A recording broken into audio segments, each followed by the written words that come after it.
parallelogram. So let's first look at theorem 6.9. Theorem 6.9 states that each diagonal of a rhombus bisects two angles of the rhombus. So for example, if we have a diagonal in our rhombus, that means that both of those angles are bisected. Same with the other diagonal. Those two angles are also bisected, so they're cut in half. Okay, so theorem 6.10 states the diagonals of a rhombus are perpendicular.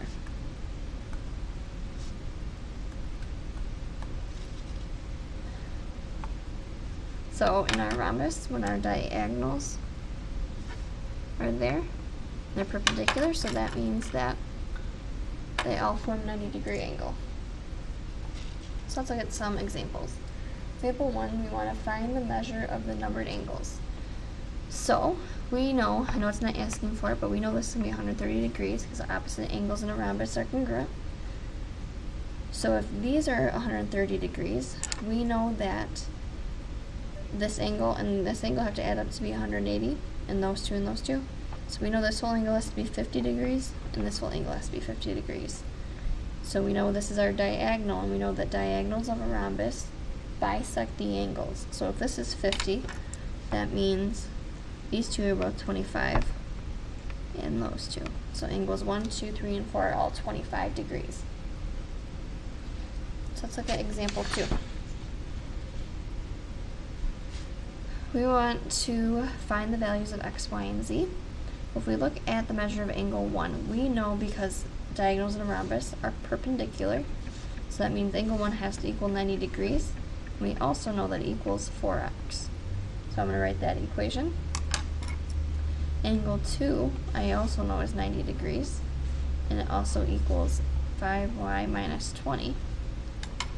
And the last one, angle 3, I know is 90 degrees, and it also equals 2z plus 42.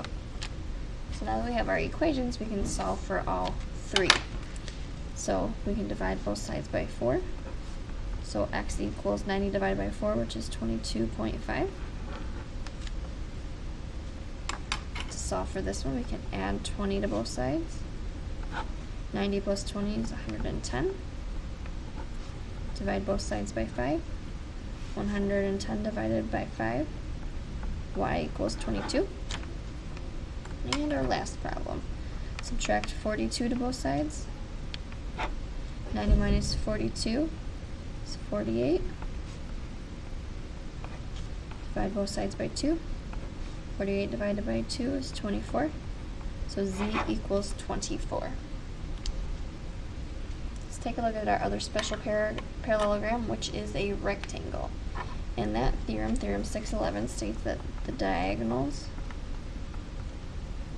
of a rectangle are congruent. So if we label a rectangle A, B, C, D. If we look at our diagonals, we have diagonal DB, and we have diagonal AC. And since it's a rectangle, we know that they're congruent. So they have the same length. Let's look at the back side. So if we have rectangle DEFG, I'm going to label this to help me out, D, E, F, and G. We know that DF, which is one of our diagonals, is 2x minus 1, and EG is another diagonal, x plus 3. We want to find the value of x and the lengths. So since they're the diagonals of a rectangle, we know they're equal, so 2x minus 1 equals x plus 3. We could add 1 to both sides, so 2x equals x plus 4. Subtract x to both sides, so 2x minus x is x, so we know x equals 4. So to figure out and find the diagonal, the length of each diagonal, we know this one is 2 times 4 minus 1, so 8 minus 1, so DF equals 7. And we know that EG is x plus 3, so 4 plus 3. So EG equals 7. So they're both congruent. So theorem 612 states that if one diagonal of a parallelogram bisects two angles of the parallelogram, then it is a rhombus. If the diagonals of a parallelogram are perpendicular, then the parallelogram is a rhombus. And if the diagonals of a parallelogram are congruent, then the parallelogram is a rectangle. For our last three problems, I just want you to add a couple things to our first two pictures. So add in the other diagonal and add in our angles. The other one, add in the other diagonal and they're perpendicular. So we know this first picture is a rhombus because our diagonals are bisecting our angles. We know this one is a rhombus because our diagonals are perpendicular to each other.